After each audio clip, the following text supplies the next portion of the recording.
I'm Devyani Saltzman, and I curate the literary program and the Illuminations series for Luminato. I'm curating talks, and whether they're about literature or whether they're about ideas, that's my section of the festival. Because of the bicentennial of the War of 1812, there was a bit of a thematic thread that I got to play with in this year's festival. So there's a few literary events that are specifically about the War of 1812. Alan Taylor is a Pulitzer Prize-winning historian. His book is one of the most kind of seminal historical texts on the War of 1812. It was actually also one of the key texts that Thom and Jenny used in the Encampment.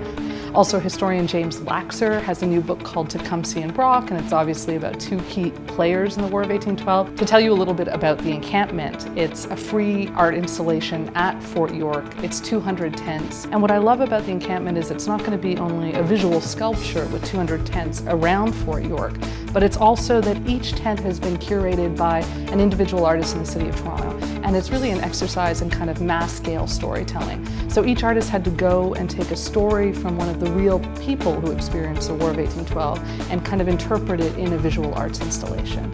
Thom and Jenny have been doing the Encampment in various forms for a number of years. It first started in 2006 as a smaller installation in Nuit Blanche.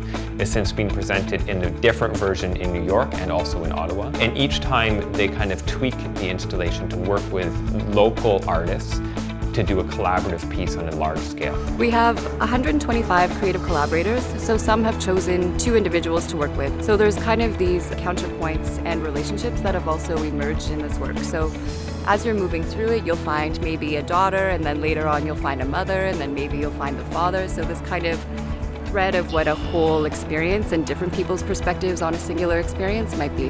And what we want people to take away, I think that number one is the idea how art itself, when it has the opportunity to re-examine history through a public participatory event, history, it changes for people. It becomes interesting. So suddenly you begin to see these characters and you go, I like this character and I want to know more. And so what we hope is that they can go to our website and they can explore more information on that character in our story bank. But at the same time, they're going to take a different perspective of the War of 1812, that we were a country invaded and occupied, and there were a lot of people who were writing and painting and doing work and raising farms and everything else, who were living during the war, who had a great many stories to tell.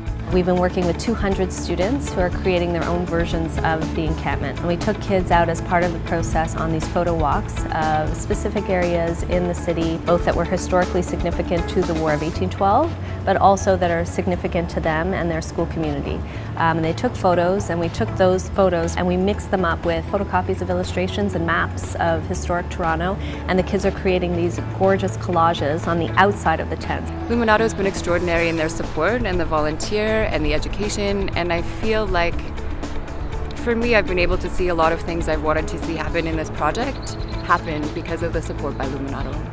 We'd hope that a festival goer might spend the morning at Encampment looking at these individually curated stories of 200 tents, then go hear Richard Ford speak about writing North America, and then maybe hit Alan Taylor, a historian, talking about the historical roots. So the whole idea of the festival is that you get a deeper story by going and experiencing it through the different genres.